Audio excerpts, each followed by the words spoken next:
Let's talk about the 1 in 3 rule of business. What does that mean?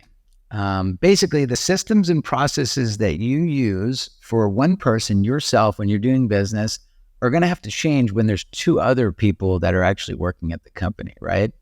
And it's the same when you have 3 people and then you have 10 people. And when you have 10 people, you have 30. When you have 30, you have 100, so on and so forth, right? And so what's extremely important is as you are actually changing from the 1 in 3 rule of business, you have to go in and you have to change your SOPs, right? Your standard operating procedures. Because the systems that you use will have to, again, get amended.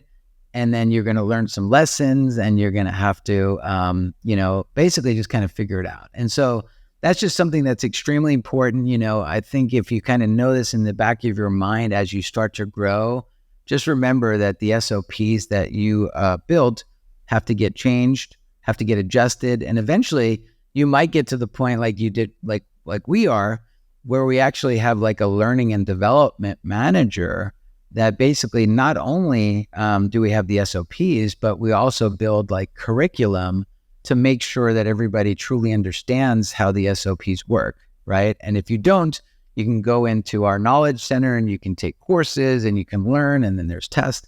And so that's really how you scale. I think without SOPs, it's super hard to scale, especially if you're a digital marketing agency.